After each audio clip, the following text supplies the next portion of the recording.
Hello everyone, welcome to Manya travel vlogs. ఈరోజు మనం explore చేయబోయే ప్రదేశం పులికాట్ లేక్. చాలామంది వినే ఉంటారు.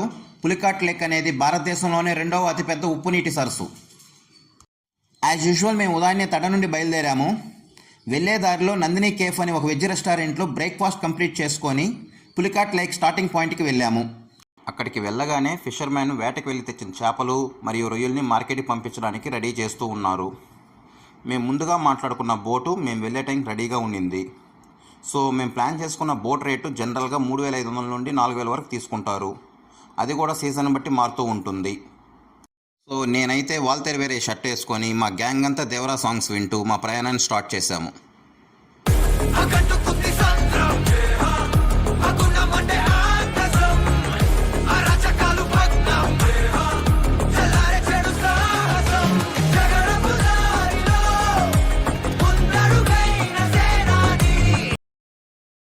వెళ్ళింది ఎర్లీ మార్నింగ్ కాబట్టి వ్యాట్ నుంచి వస్తున్న బోట్లు మాకు చాలా కనబడుతూ ఉన్నాయి.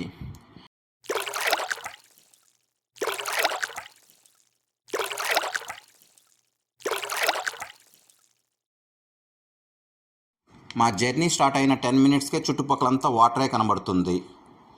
బోట్ జర్నీ చాలా ఎక్సైట్మెంట్గాను మరియు 4 దిక్కుల్లో వాటర్ చూసేసరికి కొంచెం భయంగా కూడా ఉంది. కానీ మా బోట్ రైడర్ని నమ్మి మా ప్రయాణాన్ని కొనసాగించాము.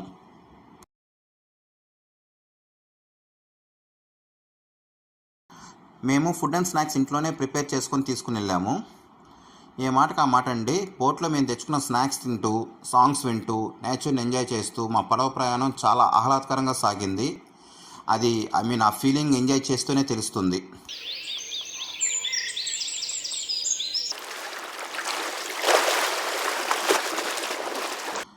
సో 45 మినిట్స్ జర్నీ తర్వాత మేము ఇరకం ఐలాండ్కి చేరుకున్నాము.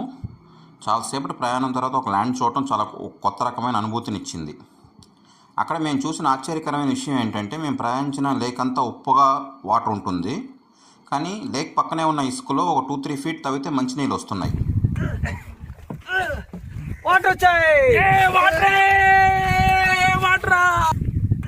మేము తెలుసుకున్న ఇంకో విషయం ఏంటంటే, ఈ వాటర్ని ఈ చుట్టుపక్కల వాళ్ళు తాగడానికి వాడుతున్నారు. మరియు ఇక్కడికి వచ్చే ఫిషర్మ్యాన్ కూడా వీటిని క్యాన్లో తీసుకొని వేటకు వెళ్తారు. మేము కూడా తాగి చూసాము, వాటర్ చాలా బాగున్నాయి. తర్వాత ఇరకం దీవిలో కొంచెం ఫోటోషూట్ అని కొంచెం రిలాక్స్డ్గా కూర్చొని మా ప్రయాణాన్ని ప్రారంభించాలనుకున్నాము. సో గాలి వేగాన్ని కంట్రోల్ చేయడానికి మా బోట్ రైడర్ బోట్కి సైలింగ్ కట్టారు.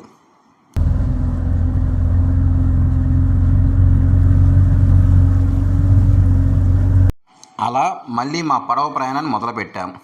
దారి మధ్యలో చాలామంది ఫిషర్మ్యాన్ చేపలు మరియు రొయ్యల కోసం వలలు వేసి ఉన్నారు.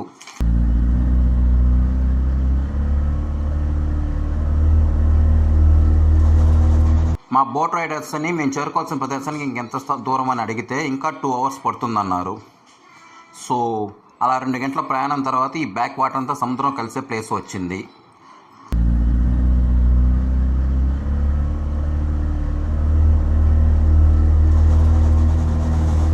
ఆ ప్రదేశం పక్కనే ఉన్న బీచ్ చాలా అంటే చాలా బ్యూటిఫుల్గా ఉంది. సో బీచ్ చూడగానే మా గ్యాంగ్ అంతా వాళ్ళ విజ్ఞాన ప్రదర్శన చూపించడానికి రెడీ అయిపోయారు. Like reels, photoshoot, swimming and all.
Put that on my mama, on my hood. I look fly, I look good.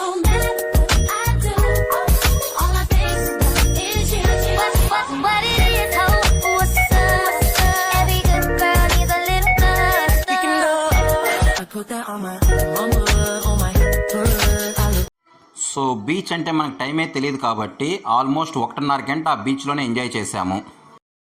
So వచ్చినంత దూరం మళ్ళీ వెనక్కి వెళ్ళాలి కాబట్టి we started back to our place in same boat. అలా sunset టైంకి మా ప్లేస్కి వచ్చేసాము. సో ఫైనలీ నేను చెప్పాలనుకుంది ఏంటంటే బ్యాక్ వాటర్ మరియు బీచెస్ ఎంజాయ్ చేయడానికి కేరళ ఆర్ ఇంకెక్కడికో వెళ్ళాల్సిన అవసరం లేదు. ఈ ప్రదేశం చాలా అద్భుతంగా అనిపించింది. అండ్ చాలా తక్కువ బడ్జెట్లో షార్ట్ ఫిల్మ్ అండ్ రీల్స్ చేసే వాళ్ళకి ఇక్కడున్న లొకేషన్ చాలా పర్ఫెక్ట్ సూట్ అవుతాయని నా ఫీలింగ్. Thank you.